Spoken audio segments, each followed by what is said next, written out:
ছাত্ৰ-ছাত্ৰীসকল জৱাহৰ নবোদয় বিদ্যালয়ৰ ৬ষ্ঠ শ্ৰেণীৰ নামভৰ্তিৰ বাবে প্ৰৱেশ পৰীক্ষাৰ আজি আমি গণিত বিষয়ৰ পৰিমিতি অধ্যায়টোৰ ওপৰত প্ৰশ্নোত্তৰ দিবলৈ লৈছো। প্ৰশ্নোত্তৰ দিয়াৰ আগতে আমি পৰিমিতিৰ দুটামান কথা জানি লোৱা আহা আৰু তোমালোকে যদি আমাৰ চেনেল প্ৰিজম ক্লাছেছ পাঠশালা সাবস্ক্ৰাইব কৰা নাই সাবস্ক্ৰাইব কৰিবা, ভাল লাগিলে ভিডিঅ'টো শ্বেয়াৰ কৰিবা আৰু তোমালোকৰ মতামতবোৰ কমেন্টৰ সহায়ত জনাবা। এটো প্ৰথম আমি সাম আয়ত ক্ষেত্ৰ। গতিকে আয়ত ক্ষেত্ৰ কি? আয়ত ক্ষেত্ৰ এটা চতুৰ্ভুজে যাৰ বিপৰীত বাহু দুজোৰ সমান। এইটো বাহু মানে এ বি সি ডি যদি এটা আয়ত ক্ষেত্ৰ হয় তেতিয়া এই বাহুটো এ বি বাহু আৰু সি ডি বাহুৰ মাপ সমান, এ ডি আৰু বি সি বাহুৰ মাপ সমান আৰু আটাইকেইটা কোণৰ মাপেই 90 ডিগ্ৰী। এইটো কোণ এই চাৰিটা কোণৰ মাপ 90 ডিগ্ৰী। এইটো হ'ল আয়ত ক্ষেত্ৰ। আৰু ইয়াৰে কৰ্ণ কোণডাল এসি আৰু বিডি, এসি কৰ্ণ আৰু বিডি দুডাল কৰ্ণ আৰু আয়তৰ কৰ্ণ দুডাল পৰস্পৰ সমান, তাৰ মাপ সমান। গতিকে আয়ত ক্ষেত্ৰৰ আমি ব্যৱহাৰ কৰিবলগীয়া সূত্ৰবিলাক এটা মনত ৰাখিবা তোমালোকে। আয়ত ক্ষেত্ৰৰ কালি দিশ পূৰণ প্ৰস্থ। গতিকে আমি দিশটো যদি এল বুলি লওঁ লেন্থ আৰু প্ৰস্থটো বি ব্ৰেথ লওঁ তেতিয়া এল ইনটু বি দিশ পূৰণ প্ৰস্থ। আৰু আয়ত ক্ষেত্ৰৰ ক্ষেত্ৰত কালিৰ একক হ'ব, যদি আমাৰ সেন্টিমিটাৰ হয় তেতিয়া বৰ্গ সেন্টিমিটাৰ হ'ব বা মিটাৰ হলে বৰ্গ মিটাৰ তেনেকুৱা হ'ব, কাৰণ দুটা দিশ পূৰণ হৈ যায়। গতিকে সেন্টিমিটাৰ ইনটু সেন্টিমিটাৰ মানে সেন্টিমিটাৰ স্কোয়াৰ বা মিটাৰ স্কোয়াৰ মানে বৰ্গ একক হ'ব। যিটো একক হয় তাৰ দৈৰ্ঘ্যৰ একক তাৰ বৰ্গ হ'ব। এইটো হ'ল আয়ত ক্ষেত্ৰৰ কালি। আয়ত ক্ষেত্ৰটোৰ পৰিসীমা কালি মানে কি? আয়ত ক্ষেত্ৰটো কিমান ঠাই আগুৰি থাকে সেইটো হ'ল আয়ত ক্ষেত্ৰৰ কালি। আৰু পৰিসীমা মানে তাৰ আয়ত ক্ষেত্ৰৰ বাহুকেইটাৰ মুঠ মাপৰ যিটো বাহুকেইটাৰ যিকেইটা দৈৰ্ঘ্য আছে সেই দৈৰ্ঘ্যৰ মাপৰ সমষ্টি যিটোৱে সেইটোৱে আয়ত ক্ষেত্ৰটোৰ পৰিসীমা। তাৰমানে A B plus B C plus C D plus A D হ'ল আয়ত ক্ষেত্ৰটোৰ পৰিসীমা। গতিকে আয়ত ক্ষেত্ৰৰ পৰিসীমা মানে আমি সূত্ৰটো কি হ'ব? 2 পূৰণ দিশ যোগ প্ৰস্থ। তাৰমানে এইটো দিশ আৰু প্ৰস্থ এনেকুৱা কেইটা আছে? দুটা আছে। দুটা মানে এই দিশটো আৰু এই দিশটো সমান, এই প্ৰস্থ আৰু এই প্ৰস্থটো সমান, সেইকাৰণে 2 পূৰণ দিশ যোগ প্ৰস্থ। আমি এইটো মনত ৰাখিব লাগিব। আৰু আয়তৰ কৰ্ণৰ যদি আমাক দৈৰ্ঘ্য সোধে, যদি দিয়া থাকে দিশ আৰু প্ৰস্থ দিয়া থাকে, আমি আয়তৰ কৰ্ণৰ যিটো দৈৰ্ঘ্য লিখিম আমি স্কোয়াৰ ৰুট, এইটো বৰ্গমূল দিশ স্কোয়াৰ প্লাছ প্ৰস্থ square, L square root square root. এইটো আমাৰ যদি লিখো L square plus B square এইটো লিখিম। গতিকে এইটো হ'ল কৰ্ণৰ মাপ যদি সোধে আমাক আমি এনেকৈ কৰিব পাৰিম। কাৰণ এইটো হ'ল আচলতে কিয় L square plus B square হয়? এইটো এটা যদি ত্ৰিভুজ হয়, এইটো ত্ৰিভুজটো কি ত্ৰিভুজ? সমকোণী ত্ৰিভুজ। আৰু পাইথাগোৰাছৰ উপপাদ্য মতে এই কৰ্ণডালৰ এইডাল কৰ্ণ তাৰ মাপটো কি হ'ব? তাৰ বাকী বাহু দুডালৰ বৰ্গৰ যিটো সমষ্টি তাৰ বৰ্গমূল হ'ব। গতিকে সেইকাৰণে এইটো দিশ স্কোয়াৰ প্লাছ প্ৰস্থ স্কোয়াৰ তাৰে বৰ্গমূল। গতিকে আয়তৰ কৰ্ণ দুডালৰ মাপ সমান, এইটো আমি ক'লোৱে। তাৰমানে এচি সমান কি হ'ব? বিডি হ'ব কৰ্ণ। তাৰপিছত আহিল বৰ্গক্ষেত্ৰ। বৰ্গক্ষেত্ৰৰ কালি কি হ'ব? বাহু স্কোয়াৰ। তাৰমানে বৰ্গৰ ক্ষেত্ৰ বৰ্গ কি হ'ল? বৰ্গৰ ক্ষেত্ৰত আটাইকেইটা বাহুৰ মাপেই সমান আৰু কি তাৰ প্ৰতিটো কোণৰ মাপ 90 ডিগ্ৰী। আচলতে বৰ্গক্ষেত্ৰটো এটা কি? এটা আয়তে। কেনেকুৱা ধৰণৰ আয়ত? যাৰ আটাইকেইটা বাহুৰ মাপে সমান। গতিকে বৰ্গক্ষেত্ৰৰ ক্ষেত্ৰতো এই কৰ্ণ যি দুডাল আছে এই কৰ্ণ দুডালৰ মাপ সমান। তাৰ মানে কি হ'ব? পি আৰ সমান কিউ এছ, এই মাপ দুটা সমান।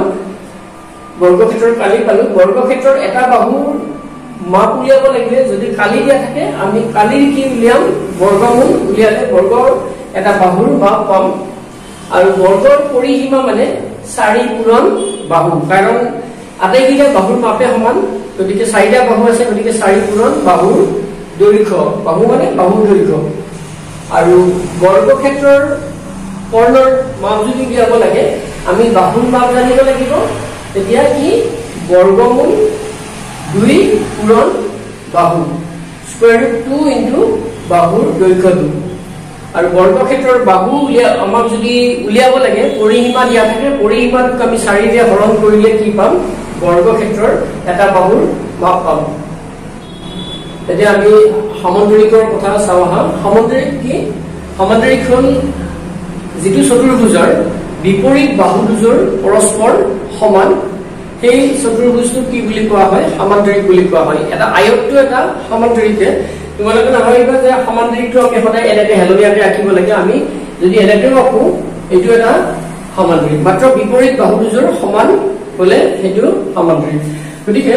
সমান্তৰিকৰ বিপৰীত বাহু দুজোৰ সমান আৰু কি সমান্তৰাল সমান্তৰিকৰ কালি কি ভূমি ভূমি যদি আমি এইটো ভূমি হিচাপত লওঁ ভূমি পূৰণ উন্নতি মানে তাৰ এই শীৰ্ষবিন্দুৰ পৰা তাৰ ভূমিলৈ টনা যেটা লম্বৰ দৈৰ্ঘ্য এডাল কি হ'ব উন্নতি হ'ব গতিকে সমান্তৰিকটোৰ কালি কি হ'ব ভূমি পূৰণ উন্নতি ভূমি মানে ইয়াতে BC আৰু এইটো BC ইনটু AE হ'ব এইটো ভূমি পূৰণ উন্নতি হ'ল এইটো সমান্তৰিকৰ কালি আৰু সমান্তৰিকৰ পৰিসীমা কি হ'ব যেটো আয়তৰ পৰিসীমাৰ যেটো সূত্ৰ সমান্তৰিকৰ পৰিসীমাৰ সূত্ৰটো একে কাৰণ সমান্তৰিকটো বিপৰীত বাহু দুজোৰ সমান আৰু আয়তটো বিপৰীত বাহু দুজোৰ সমান গতিকে ইয়াৰ পৰিসীমাৰ সূত্ৰটো 2 পূৰণ দিক যোগ প্ৰস্থ মনত ৰাখিব লাগিব তাৰ পিছত আহি ত্ৰিভুজ মানে যাৰ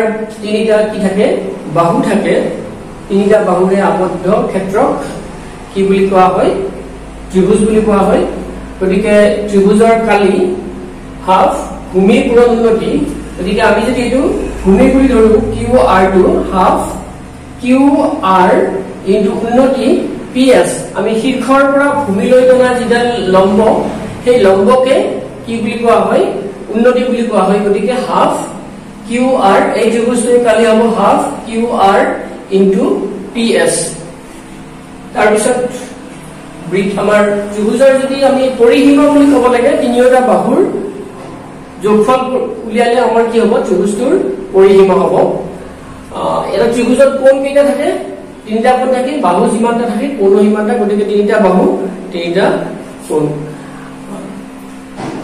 এতিয়া বৃত্তৰ যেটো কেন্দ্ৰৰ পৰা যেটো বৃত্তৰ পৰিধিলৈ যেটো আমাৰ কি টনা হয় যেটো দূৰত্ব সেই দূৰত্বটো কি বুলি কোৱা হয় ব্যাসাৰ্ধ বুলি কোৱা হয় গতিকে আমাৰ বৃত্তৰ পৰিসীমা মানে ইয়াৰ পৰা এনেকে আমি গোটেই যেটো দৈৰ্ঘ্যটো লিখো আমি এটো বৃত্তটোৰ পৰিসীমা বুলি কোৱা হ'ব হেতু টুৱাইস পাই r মানে বৃত্তটোৰ ব্যাসাৰ্ধ আৰু বৃত্তৰ কালি কি হ'ব পাই r² এটো বৃত্তৰ কালি গতিকে বৃত্ত আমাৰ যেটো পাই মান আমাক যদি একো দিয়া নাথাকে তেতিয়া আমি কি লিখিম 7/22 বহুৱাম যদি আমাক মান দিয়া নাথাকে বা কেতিয়াবা মান দিয়া থাকিলেও আমাক কি থাকিব পাইৰ মানটো 3.141 এনেকুৱা মান কিবা দিয়া থাকিব যদি আমাক মান দিয়া নাথাকে আমি পাইৰ মানটো কি বহুৱাম 7/22 বহুৱাম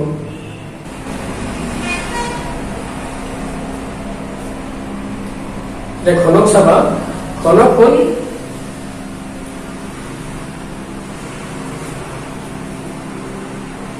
এটা ঘনকৰ কথা চাবা ঘনক হ'ল এনেকুৱা এটা গোটা বস্তু যাৰ দিক প্ৰস্থ আৰু উচ্চতা সমান আটাইকেইটা তাৰ দিক প্ৰস্থ আৰু উচ্চতা গোটেইকেইটা সমান এটো হ'ল ঘনক যেনে আমাৰ লুডুৰ গুটিটো এটা ঘনকৰ উদাহৰণ এতিয়া ঘনকৰ যদি আয়তন উলিয়াব লাগে আমাৰ কি কৰিব লাগিব বাহু কিউব মানে বাহু মাপ এটা বাহুৰ মাপৰ দৈৰ্ঘ্যক আমি কি কৰিব লাগিব তিনিবাৰ পূৰণ কৰিব লাগিব তাৰ পিছত ঘনকৰ পাৰ্শ্বীয় পৃষ্ঠকালি এটো যদি ঘনক হয় পাৰ্শ্বীয় পৃষ্ঠকালি মানে কাষৰ পৃষ্ঠকালি কেইটা আছে পৃষ্ঠ কেইখন আছে 1 2 3 4 খন আছে মুঠ পৃষ্ঠ 5 6 খন মুঠ পৃষ্ঠৰ পাৰ্শ্বীয় পৃষ্ঠকালি পাৰ্শ্বীয় পৃষ্ঠ কেইখন 4 খন গতিকে পাৰ্শ্বীয় পৃষ্ঠকালি উলিয়াব লাগিলে কি বাহু স্কয়াৰ বাহু 4 ইনটু বাহু স্কয়াৰ মানে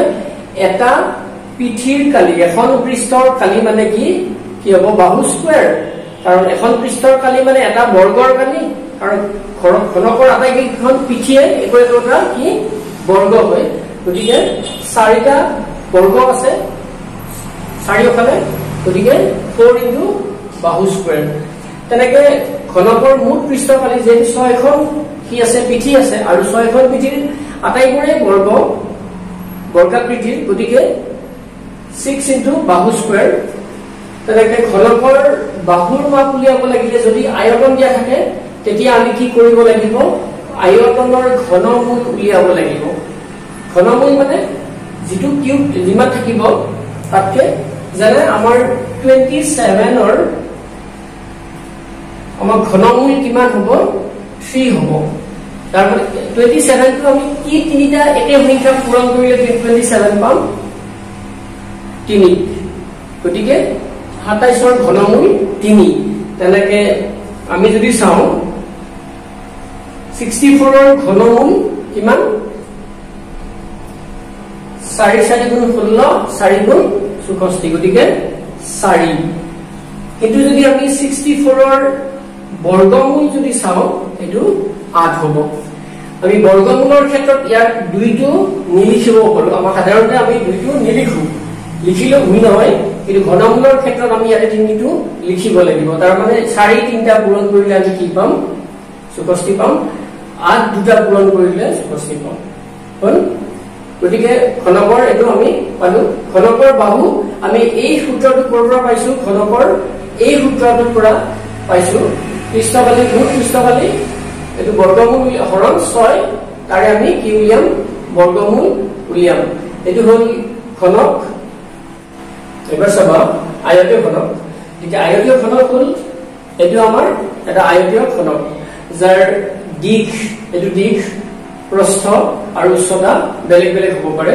গতিকে এটো আয়তীয় ঘনকৰ আয়তন বুলি ক'লে আমাৰ দিশ পূৰণ প্ৰস্থ পূৰণ উচ্চতা আয়তীয় ঘনকৰ উদাহৰণ আমাৰ ইটাটো বাকস বা এই ৰাস্তাটো গতিকে আয়তীয় ঘনকৰ উদাহৰণ আমি বহুত দেখা পাওঁ দৈনন্দিন জীৱনত গতিকে এতিয়া চাবা মুঠ পৃষ্ঠকালি কি এটো ইম্পৰ্টেন্ট সূত্ৰ 2 পূৰণ দিশ পূৰণ প্ৰস্থ যোগ প্ৰস্থ পূৰণ উচ্চতা যোগ উচ্চতা পূৰণ দিশ প্ৰত্যেকৰ লগত দিশ প্ৰস্থ আৰু উচ্চতা প্ৰত্যেকৰ লগত এবাৰ পূৰণ কৰি যোগ কৰিব লাগে তাৰ পিছত তাক 2 ৰে পূৰণ কৰিব লাগে কৰ্ণৰ দিশ এটো কি দিশ স্কয়াৰ প্লাস প্ৰস্থ স্কয়াৰ প্লাস উচ্চতা স্কয়াৰৰ বৰ্গমূল গতিকে এটো মনত ৰাখিবা আৰু বাকি এই দিশটো এই যিটো সূত্ৰ আছে এই সূত্ৰটো আমি কৰ পৰা পাইছো ইয়াৰ পৰা আমি পাইছো এটোৰ পৰা যেনে দিশ যদি উলিয়াব লাগে আয়তন দিয়া থাকে প্ৰস্থ আৰু